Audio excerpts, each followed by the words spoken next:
کپڑے بھی اتار پھینکے اور کھانا کھانا بھی چھوڑ دیا، کسی نے ترک کلام، کسی نے ازدواجی زندگی ترک کر دی، کسی نے غار و کوہ کو جا کے اختیار کر لیا اور کہا کہ میں اسے اللہ کا قرب حاصل کروں گا، کسی نے 1.25 من لوہا پہن لیا کہ اس مشقت سے میں اپنے نفس کو مار رہا ہوں اور میں اللہ کو اس طرح راضی کر لوں گا۔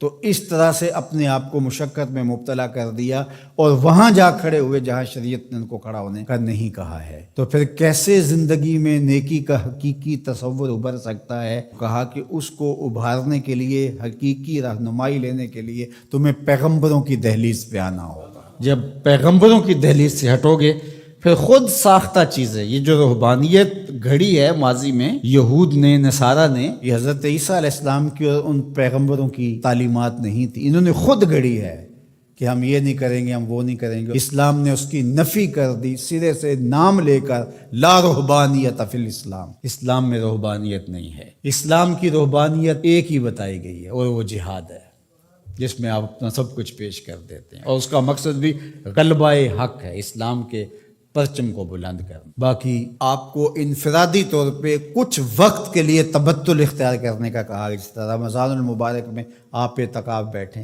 آپ نماز میں یکسو ہو جائیں، تو کچھ مخصوص چیزیں ہیں جس سے آپ کی تربیت ہوتی ہے، لیکن یہ بالکل آپ ترک دنیا کر دیں تو ہمارا اسلام، ہمارا دین اس کی نفی کرتا ہے۔ اس لیے انبیاء علیہ السلام کے ساتھ اپنے آپ کو جوڑنا اور کامل اتباع پیغمبروں کی اختیار کرنا، یہ قوموں کو منظم کرتا ہے۔ اس لیے ہمارے لیے ہمارے آقا و مولا حضور ختم المرتبت صلی اللہ علیہ وآلہ وسلم کی سنت سے ہی نیکی کا حقیقی تصور پیدا ہو سکتا ہے۔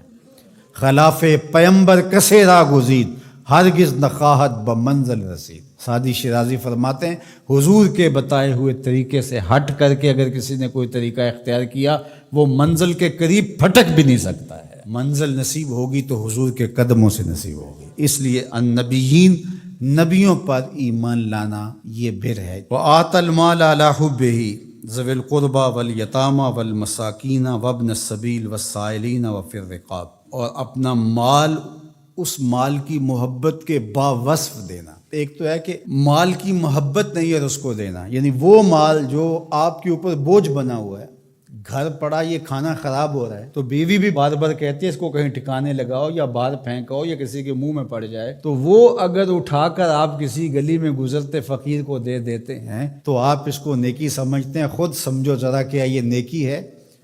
تم تو اپنے سر سے بوجھ اتارا ہے، دینا کون سا ہے؟ وَآتَ الْمَالَ عَلَى حُبِّهِ، مال کی محبت آپ کے اس کو جدا کرنے کو جی نہ چاہے، لیکن اللہ کی محبت میں پھر بھی اس کو جدا کر دو۔ اس مال کی محبت ہو تمہارے اندر، اللہ اکبر، یہ ہے نیکی۔ اللہ تعالیٰ نے ارشاد فرمایا، یہ 4 پارے کا ابتدائیہ ہے، لَن تَنَالُوا الْبِرَّ حَتَّى تُنْفِقُوا مِمَّا تُحِبُّونَ، وہاں بھی بر کا، اتنی دیر تک تم بر کو پہنچ نہیں سکتے، نیکی کو حاصل ہی نہیں کر سکتے۔ لن تنالو، آپ طلباء سے پوچھئے، حرف ناصب جب مضارع پہ داخل ہوتا ہے تو مستقبل کی ابدی نفی کرتا ہے، تو فرمایا کہ تم نیکی کو حاصل کر ہی نہیں سکتے حتی تنفقو، یہاں تک کہ تم خرچ کرو، مما تحبون، اس مال سے جس کو تم پسند کرتے ہو۔ یہ تو اللہ کا کرم ہے کہ مما تحبون کہہ دیا، اگر اللہ کہتا اس سارے مال کو خرچ کرو تو مشکل بن جاتی،